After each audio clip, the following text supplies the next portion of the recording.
మన ప్రభువును రక్షకుడునైన యేసుక్రీస్తు ప్రశస్తమైన నామంలో మీ అందరికీ నా హృదయపూర్వక వందనాలు తెలియజేస్తూ ఉన్నాను. వాయిస్ ఆఫ్ జీసస్ సేవ్స్ అనే ఈ ఆధ్యాత్మిక కార్యక్రమానికి మిమ్మల్ని అందరినీ కూడా ప్రేమతో ఆహ్వానిస్తూ ఉన్నాం. మనము వాక్య సందేశాన్ని వెనక మునుపు ప్రార్థన చేసుకుని వాక్య సందేశంలోనికి వెళ్దాం. ప్రార్థన. తండ్రి, నీకే వందనాలు స్తుతులు చెల్లిస్తున్నాం నాయనా.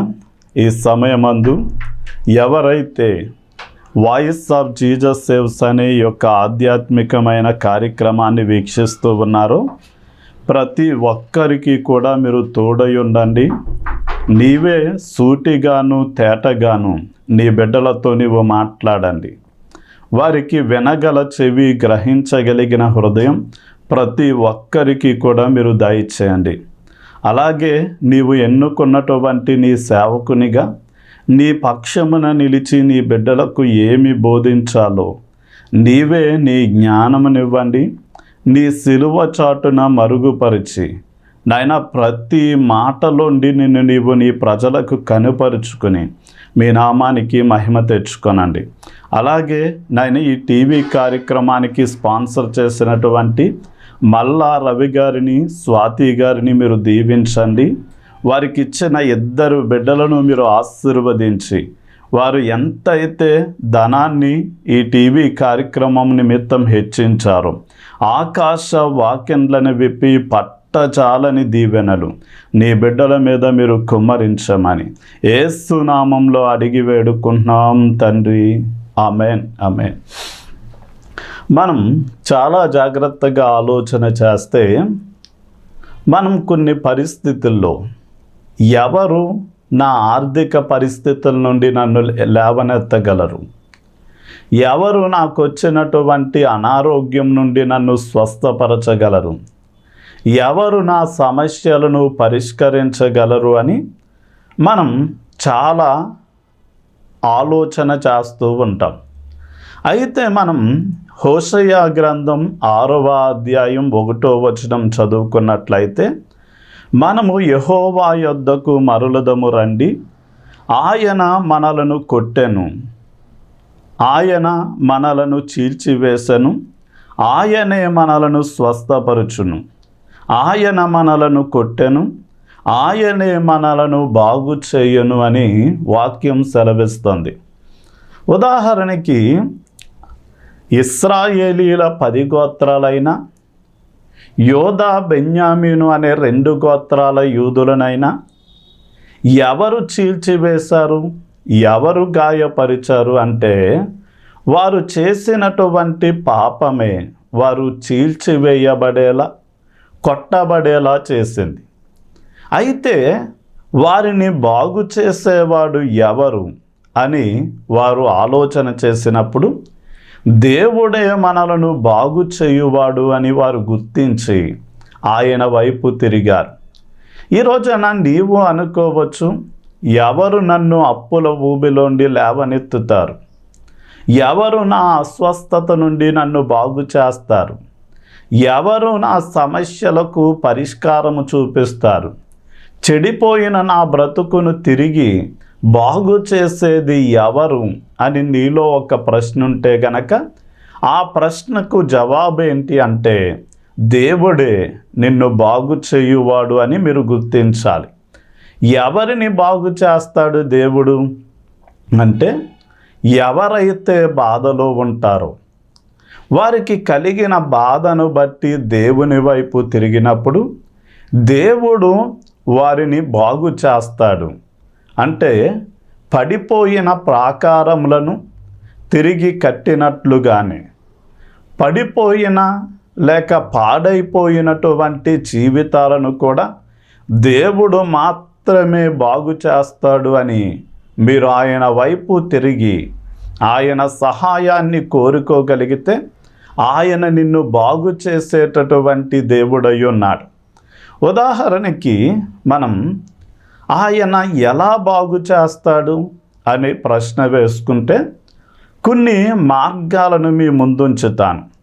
ఒకటి, దేవుడు తన వాక్యము ద్వారా మనల్ని బాగు చేస్తాడు అని మనం కీర్తనల గ్రంథం 107వ కీర్తన 20వ వచనాన్ని మనం చూడవచ్చు. ఆయన తన వాక్కును పంపి వారిని బాగు చేసెను అని. ఒక భక్తుడు పాట రాస్తూ, నీ వాక్యమే నన్ను బ్రతికించెను, నా బాధలలో అది నాకు నెమ్మదినిచ్చెను అని పాట రాశాడు. అయితే అది మనం ఒక కీర్తనగా పాడుకోక మునుపు దావీదు గారు తన వాక్యంలో చెప్తూ ఉన్నాడు, ప్రభువా నీ వాక్యమే నన్ను బాగు చేసింది, అది నా బాధలలో నాకు నెమ్మదినిచ్చింది అని ఆయన ముందుగానే కీర్తనల గ్రంథంలో ఆ మాటలు రచించారు.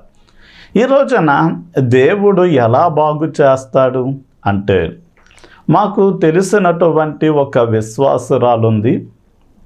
ఆమెకు చాలా అనారోగ్యము కలిగి ఇక జీవ మరణాల మధ్య ఆమె తమ జీవితాన్ని గడుపుతూ ఉన్న సమయంలో ఆమె మనసులో ఒక బాధ ఉండిపోయింది. దేవా, నా అవయవాలు పాడైపోయి ఎప్పుడు ఎలా ఉంటుందో నా పరిస్థితి తెలియట్లేదు. అయితే నా పిల్లలు చిన్నవాళ్ళు, కనీసం వారికి ఇంకా వివాహాలు కూడా కాలేదు అని ఆమె ప్రార్థిస్తూ బాధపడుతూ ఉన్న సమయంలో దేవుని యొక్క స్వరం ఆమెకు వినిపించింది. ఏమని అంటే, నిన్ను స్వస్థపరుచు యెహోవాను నేనే అని. వెంటనే ఆమె, దేవుడు నిన్ను స్వస్థపరుచు యెహోవాను నేనే అని నాకు వాగ్దానం చేశాడు, నన్ను బ్రతికిస్తాడు అని చెప్పి ఆమె ఏం చేసింది అంటే, విశ్వాసంతో ప్రార్థిస్తూ ఉండగా దేవుడు ఆమెకు ఆయుష్ను పొడిగించి ఆమె యొక్క కుమార్తెకు వివాహం అయ్యేంత వరకు ఆమె జీవించేలా దేవుడు ఆమెను చేయి పట్టుకుని నడిపించాడు. ఈ రోజున దేవుని యొక్క వాక్యం ఎలాంటిది అంటే, శూన్యంలో సృష్టిని కలిగించగలదు, లేని వాటిని ఉన్నట్టుగా మార్చగలదు, గాలిని గద్దించి ఆపగలదు, సముద్రాన్ని నిమ్మలపరచగలదు. అలాగే ఆయన వాక్యం దురాత్మలను పారద్రోలగలదు. ఆయన మాట మాత్రము సెలవిస్తే రోగులు కూడా స్వస్థత పొందుతారు. మనం ఉదాహరణకి ఆలోచన చేస్తే, ఒక శతాధిపతి యేసయ్యతో అంటాడు, యేసు ప్రభువా, నా ఇంటికి రావడానికి నేను యోగ్యుణ్ణి కాదు, మాట మాత్రము సెలవివి ప్రభువా, నా దాసుడు బాగుపడతాడు అని అతడు కోరుకున్నప్పుడు యేసయ్య అతని విశ్వాసాన్ని మెచ్చి, నీవు కోరినట్లుగానే నీకు అవుతుంది, నీవు వెళ్ళు అన్నాడు. అలాగే ఏ గంటకైతే యేసయ్య ఆ మాట అన్నాడు, అదే గంటకు అతని దాసుడు బాగుపడడం అతడు చూశాడు. ఈ రోజున యేసయ్య వాక్యంలో శక్తి ఉంది. దాన్ని మనం విశ్వసించగలిగితే ఆ వాక్యమే మన అనారోగ్యాలకు ఔషధ మూలికలై మనల్ని స్వస్థపరుస్తుంది. మనం ఆదికాండము 20వ అధ్యాయం 17-18 వచనాలు గనక మనం చూడగలిగితే, ఆదికాండము 20వ అధ్యాయం 17-18 వచనాలు. అబ్రాహాము దేవుని ప్రార్థింపగా దేవుడు అబీమెలెకును అతని భార్యను అతని దాసీలను బాగు చేసెను, వారు పిల్లలను కనిరి అని వాక్యం సెలవిస్తారు. అంటే దేవుడు ప్రార్థన ద్వారా మనల్ని బాగు చేస్తాడు అని మనం తెలుసుకోవాలి. ఒక రోజున అబ్రాహాము కాలంలో కరువు వచ్చినప్పుడు అబ్రాహాము ఏం చేశాడు అంటే, ఒక ప్రాంతం ఎక్కడైతే కరువు లేదో ఆ ప్రాంతానికి తన కుటుంబ సమేతముగా బయలుదేరాడు. అయితే అతడు ఒక ప్రాంతానికి వచ్చేసరికి అక్కడ అబీమెలెకు అనేటటువంటి రాజు పరిపాలన చేస్తున్నాడు. అయితే అక్కడ ఉండాలి అని అబ్రాహాము ఆశపడ్డాడు. అయితే ఎక్కడ చూసినా దొంగతనాలు జరుగుతూ ఉన్నాయి. బలాత్కారము జరుగుతుంది, వ్యభిచారము విచ్చలవిడిగా జరుగుతుంది.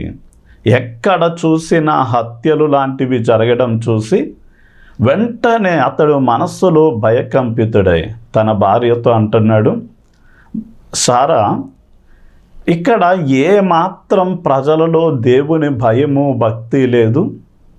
ఎవరికి ఇష్టం వచ్చినట్లుగా వారు బ్రతుకుతున్నారు. ఒకవేళ నీవు చాలా సౌందర్యవతివి గనక నిన్ను బట్టి నన్ను చంపుతారేమో, కనుక ఎవరైనా వచ్చి నీవెవరు అని అడిగినప్పుడు నా చెల్లెవని చెప్తాను. ఒకవేళ వారు తీసుకెళ్తే నిన్ను తీసుకెళ్తారు, నన్ను మాత్రం బ్రతకనిస్తారు అని అన్నప్పుడు ఆమె కూడా అబ్రాహాము అన్నవుతాడు అని, అబ్రాహాము కూడా తన భార్య చెల్లవుద్ది అని చెప్తూ వచ్చాడు. వెంటనే కొంచెం మంది మనుషులు రాజు దగ్గరికి వెళ్ళి, రాజా, ఎవరో ఒక అబ్రాహాము అంట పలానా ప్రాంతం నుండి మన ప్రాంతానికి వచ్చి నివసిస్తున్నాడు. అతని దగ్గర ఉన్నటువంటి సారా అనేటటువంటి స్త్రీ అతనికి చెల్లవుద్ది అని చెప్తున్నాడు. ఆమె మన ప్రాంతాలలో ఉన్నటువంటి స్త్రీలందరికంటే చాలా సౌందర్యవతి, ఆమె చాలా అందంగా ఉంది అని చెప్పి రాజు దగ్గర పొగిడేసరికి, అయితే రాజు నేను ఆమెను వివాహం చేసుకుంటానని తన ఇంటికి తెచ్చుకున్నాడు. అయితే ఇంకా వివాహం జరగడానికి సమయం ఉంది. అలా కొన్ని రోజులు, బహుశా నెలలు గడిచిపోయి ఉన్నాయి. అయినా సరే దేవుడు ఆమెను అతడు ముట్టకుండా ఏం చేశాడు అంటే ఆమెను కాపాడుతూ వచ్చాడు. అయితే ఈలోగా ఎప్పుడైతే సారాను వారు తీసుకెళ్లారో అప్పటి నుండి వారి యొక్క పశువులు ఏనడం కానీ, అతని యొక్క ఇంటిలో ఉన్నటువంటి వారు గర్భము ధరించడము కానీ, పిల్లలు కనడము కానీ ఏ మాత్రము కూడా లేదు. అలాంటి సమయంలో దేవుడు అబీమెలెకుకు దర్శనమిచ్చి, అబీమెలెకు, నీవు తెచ్చుకున్నటువంటి స్త్రీ నా ప్రవక్త, నా సేవకుని యొక్క భార్య. నీవు ఆమెను ముట్టావా నిశ్చయముగా చస్తావు, కనుక నీవు నిశ్చయముగా ఆమెను తీసుకెళ్ళి నా సేవకుడైనటువంటి అబ్రాహాముకు అప్పగించు అన్నాడు.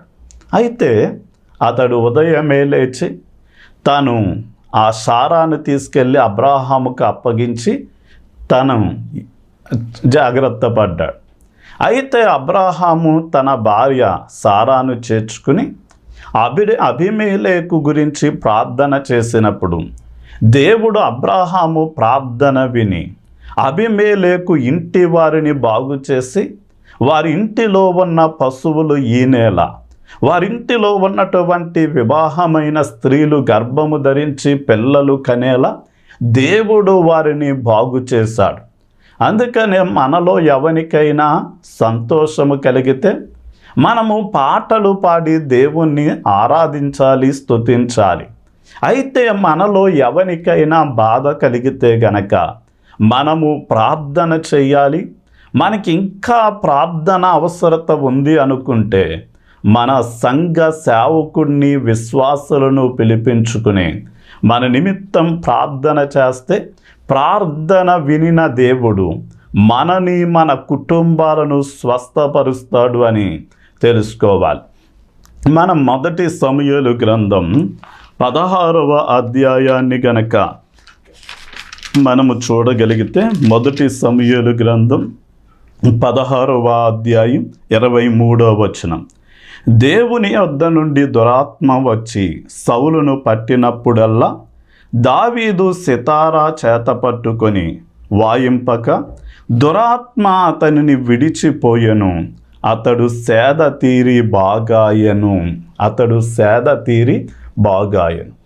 అంటే దేవుడు స్తుతి ఆరాధన ద్వారా ఏం చేస్తాడు అంటే మనల్ని బాగు చేస్తాడు అని మనం తెలుసుకోవాలి. ఉదాహరణకి సౌలు మీదకి దేవుని ఆత్మ ఎలా దిగి వచ్చింది అంటే, దేవుడు యెష్షయి కుమారుడైనటువంటి దావీదును కోరుకొని రాజుగా అతన్ని కోరుకున్నాడు అని తెలిసిన తర్వాత, దేవుడు మొట్టమొదటి రాజుగా సౌలును కోరుకున్నప్పుడు ఈ విషయం దేవుడు సౌలుకి సమూయేలు ద్వారా తెలియచేయించిన తర్వాత, నేను చెప్పినట్లుగానే నీవు ఇశ్రాయేలీయులకు రాజు అవుతావు అనడానికి నీకొక సూచన చెప్తూ ఉన్నాను. నీవు వెళ్తూ ఉండగానే ప్రవక్తల యొక్క బృందం కొండ దిగి వస్తూ ఉంటారు. వారి ముందు వాయిద్యకారులు వాయిస్తూ ఉంటారు. అలా స్తుతి ఆరాధన చేస్తున్నటువంటి ప్రవక్తల బృందం నిన్ను ఎదుర్కొనగానే నీ మీదకి దేవుని యొక్క ఆత్మ బలముగా దిగి వస్తుంది. నీకు క్రొత్త మనస్సు వచ్చి నీవు అన్య భాషలతో దేవుణ్ణి స్తుతిస్తావు అని సమూయేలు ఒక సూచన ఇచ్చాడు. అలాగే సౌలు నన్ను రాజుగా దేవుడు కోరుకున్నాడు అని తెలుసుకుని అతడు ఆ ప్రవక్తల బృందాన్ని సమీపించినప్పుడు దేవుని యొక్క ఆత్మ అతని మీదకి వచ్చింది. నూతన మనస్సుతో అతడు ప్రవచించడం ప్రారంభించాడు. అదే సౌలు రాజైన కొన్ని దినాలలోనే అతడు గర్వించి దేవుని చిత్తం ఇష్టము నెరవేర్చవలసిన వాడు తన సొంత చిత్త ప్రకారము జీవిస్తే దేవునికి కోపం వచ్చి అతన్ని రాజుగా ఉండడం త్రోసివేశాడు. దేవుని యొక్క ఆత్మ అతనిని వదిలిపెట్టిన వెంటనే ఖాళీగా ఉన్నటువంటి దేహాన్ని దయ్యాలు అంటే సాతాను స్వాధీనపరుచుకున్నాయి. వెంటనే దురాత్మ సౌలును ఆవరించి సడన్గా భయకంపితునిగా మార్చేయడం, సౌలు వణికిపోవడం, లేక చాలా కృంగిపోయినట్లుగా మారిపోవడం, ఇంకా చెప్పాలి అంటే ఆత్మహత్య చేసుకోవడానికి ప్రయత్నాలు చేయడం లాంటివి చేసేసరికి వెంటనే అతని దగ్గర ఉన్న పెద్దలు అనుకున్నారు, సౌలుకి దురాత్మ పట్టింది గనక ఎవరైతే వాయిద్యాలు చమత్కారంగా వాయించగలిగి దేవుణ్ణి ఆరాధించే ఆరాధికుడున్నాడో వాణ్ణి తీసుకొస్తే గనక ఈ సౌలుకు పట్టిన దురాత్మ పోతుంది అని వారు గ్రహించి దావీదును పిలిచారు. దావీదు చిత్ర విచిత్రంగా వాయిద్యాలు వాయిస్తూ దేవుణ్ణి ఆరాధిస్తూ ఉంటే దేవుని యొక్క ఆత్మ స్థలానికి దిగి వచ్చిన వెంటనే దురాత్మలు కేకలు వేసి వెళ్ళిపోవడం ప్రారంభించాయి. ఈ రోజున చాలామంది డెలివరెన్స్ మినిస్ట్రీ నడిపించే వారు ఉన్నారు. నేను అందరి గురించి చెప్పట్లేదు, కానీ కొంచెం మంది మాత్రం ఎప్పుడు ప్రార్థన ఉపవాసాలు చేస్తూ వారు దేవుణ్ణి ఆరాధిస్తూ నిత్యము దేవుణ్ణి మహిమపరుస్తూ ఆ ఆరాధనలో వారు చేసే ప్రార్థనల ద్వారా వారు చేస్తున్నటువంటి దేవుని నడిపింపు ప్రకారం చేసే కొన్ని ప్రార్థనలు కార్యముల ద్వారా దురాత్మలు సహితం కేకలు పెట్టి వెళ్ళిపోవడం మేము కళ్ళారా చూసిన పరిస్థితి ఉన్నది. మనం సౌలు పౌలు శీలలు బెత్తాలతో కొట్టబడి వారు చెరసాలలో వేయబడిన తర్వాత మధ్యరాత్రి మెలకు వచ్చినప్పుడు వారు ఆ యొక్క సంఖ్యలనే వాయిద్యాలుగా చేసుకుని దేవుణ్ణి ఆరాధిస్తూ ఉంటే దేవుని యొక్క ఆత్మ అక్కడికి దిగి వచ్చిన వెంటనే వారి సంఖ్యలు తెగిపోని. అలాగే మీరు కూడా దేవుని యొక్క మందిరంలోనికి దైవజనులు స్తుతి ఆరాధనలో నడిపిస్తూ ఉండగా ఎవరైతే హృదయపూర్వకంగా దేవుణ్ణి ఆరాధిస్తున్నారో స్తుతిస్తూ ఉన్నారో వారి మధ్యకు దేవుని యొక్క ఆత్మ దేవుని యొక్క హస్తము వారి మీదకి దిగి వచ్చినప్పుడు వారిలో ఉన్నటువంటి అపవిత్రాత్మలు వారికి కొన్నిసార్లు తెలిసేలా కొన్నిసార్లు తెలియకుండానే వారిని వదిలిపెడతాయి.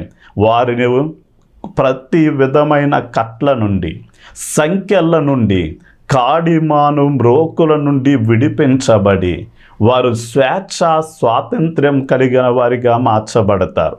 మనం మత్తయి సువార్త 9వ అధ్యాయం 22వ వచనం చూడగలిగితే దేవుడు మనలో ఉన్న విశ్వాసం ద్వారా మనల్ని బాగు చేస్తాడు అని మనం గ్రహించాలి.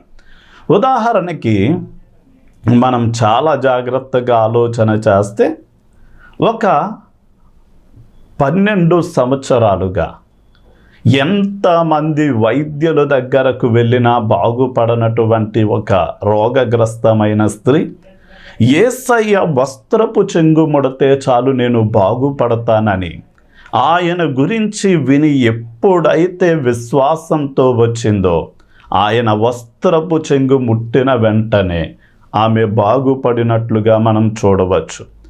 ఈ రోజున దేవుడు ఎలాంటి ప్రార్థనలకు జవాబునిస్తాడు అంటే విశ్వాస సహితమైనటువంటి ప్రార్థన విని దేవుడు రోగిని స్వస్థపరుస్తాడు.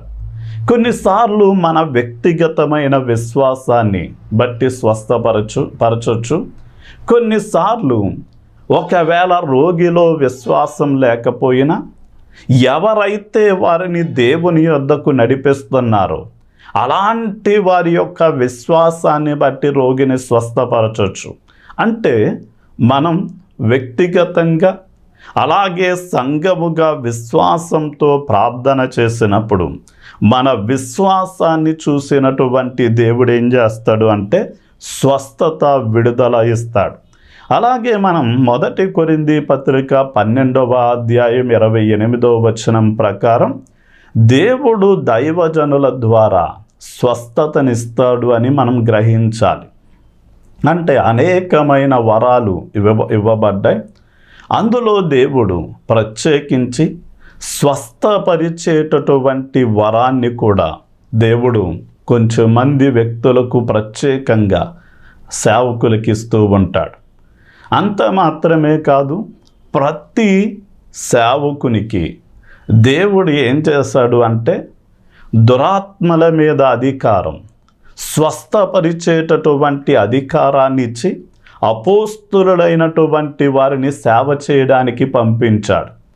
అందుకనే దేవుడు తన సేవకుని గురించి ఏమన్నాడు అంటే మీరు యోహాను సువార్త 14వ అధ్యాయం 12వ వచనంలో నా యందు విశ్వాసముంచువాడు నాకంటే గొప్ప కార్యములు చేస్తాడు, అంటే నేను చేసిన వాటికంటే గొప్ప కార్యములు చేస్తాడు అని ఆయన సెలవిచ్చాడు. అందుకనే మనం చూస్తే యేసయ్య ఎన్నో గొప్ప కార్యములు చేశాడు. వాటిని బైబిల్ గ్రంథంలో ప్రతిదీ రాస్తే అలా రాయబడిన పుస్తకాలకు భూమి ఆకాశమైనా సరిపోదు గనక మనము ఆ వాక్యాన్ని చదివి నిజంగా యేసయ్య దేవుని కుమారుడు అని మన రక్షకుడని విశ్వసించడానికి కావలసిన విషయాలు మాత్రమే రచించబడ్డాయి. అలాగే మనం యేసయ్య తర్వాత సేవను కొనసాగించినటువంటి అపోస్తులులైన అలాగే కొంచెం మంది దైవజనులైన వారి చరిత్రలను చదివినప్పుడు దేవుడు చాలా గొప్ప కార్యాలు వారి ద్వారా జరిగించాడు. పేతురు నీడపడినప్పుడు రోగులు స్వస్థత పొందారు. పౌలు యొక్క చేతి రుమాళ్ళు పట్టుకెళ్ళి రోగుల మీద ఉంచినప్పుడు రోగులు స్వస్థత పొందారు. అదే సమయమందు ఈ యొక్క సేవకులు నూనె రాసి చేతులుంచినప్పుడు రోగులు స్వస్థత పొందారు. కనుక ఈ రోజున దేవుడు ఏ విధంగానైనా నిన్ను నన్ను స్వస్థపరచడానికి, బాగు చేయడానికి, మన సమస్యలను పరిష్కరించడానికి సమర్థుడు గనక మీరు విశ్వసించండి, దేవుని కార్యాలు మీ జీవితంలో చూస్తారు. దేవుని వాక్యం సెలవిస్తుంది, నమ్ముట నీ వలనైతే నమ్మువానికి సమస్తము సాధ్యమే అని. మీరు నమ్మగలిగితే దేవుడు ఇప్పుడే నిన్ను స్వస్థపరచడానికి సమర్థుడు. కనుక ఎక్కడైతే మీకు అస్వస్థత ఉందో ఆ భాగం మీద మీరు చెయ్యుంచుకొని ప్రార్థనలో ఏకీభవించాలని కోరుతున్నాను. ప్రార్థన చేసుకుందాం. తండ్రి, నీకే వందనాలు, స్తుతులు చెల్లిస్తున్నాం నాయన. ఈ సమయమందు నీ బిడ్డలను మీ చేతులకు అప్పగిస్తూ ఉన్నాం నాయన.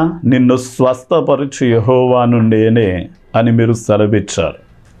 నీ గాయములను కట్టువాడను నేను అన్నారు నాయన. నీ ప్రవక్త ద్వారా నీవు మాట్లాడవు నాయన. ప్రవక్త అంటాడు, నీవు మమ్మల్ని స్వస్థపరిస్తే మేము స్వస్థతను అందుకుంటాం. నీవు మమ్మల్ని బాగు చేస్తే మేము బాగుపడతామని ప్రార్థన చేశాడు. అలాగే ప్రభువా, నీ గాయములలో స్వస్థత ఉంది. ఆ స్వస్థతను నీ బిడ్డల మీద ప్రోక్షించమని ప్రార్థిస్తూ ఉన్నా. నిశ్చయముగా వారు విశ్వసించి వారి అస్వస్థత కలిగిన భాగం మీద చేయించుకుని ఉండగా వారి హస్తం మీదకి నీ హస్తమును చాపండి. నీ శిలువ రక్తమును మీరు ప్రోక్షించండి. ప్రతి విధమైన అస్వస్థత, అనారోగ్యాలను మీరు దూరపరిచి సంపూర్ణమైనటువంటి ఆయురారోగ్యాలు మీరు దయచేయండి నాయన. కుదరని రోగాలను సహితం కుదర్చడానికి మీరు సమర్థుడు. వైద్యులు అసాధ్యమైనదని చెప్పిన దానిని సహితం సుసాధ్యము చేయడానికి మీరు సమర్థులు గనక ఇప్పుడే నీ బలిష్టమైన హస్తమును చాపి యేసు నామంలో వారి ప్రతి అస్వస్థత నుండి మీరు విడిపించండి. స్వస్థత శీఘ్రముగా మీరు దయచేసి మంచి ఆయురారోగ్యాలతో నింపి నడిపించమని యేసు నామంలో అడిగి వేడుకుంటున్నాం తండ్రి, ఆమేన్. మహాదేవుడును మన రక్షకుడునైన యేసుక్రీస్తు ప్రశస్తమైన నామంలో దైవజనులందరికీ నా హృదయపూర్వకమైన వందనాలు తెలియచేస్తూ ఉన్నాను. నేను చెప్పేటటువంటి వాక్యం మీకు నచ్చినట్లయితే మీ సంఘాలలో సహితం వాక్యాన్ని ఉచితంగా బోధించడానికి నేను సిద్ధంగా ఉన్నాను. ఎవరైనా మీ సంఘంలో ఆహ్వానించాలి అనుకుంటే మా నెంబర్కి ఫోన్ చేయండి.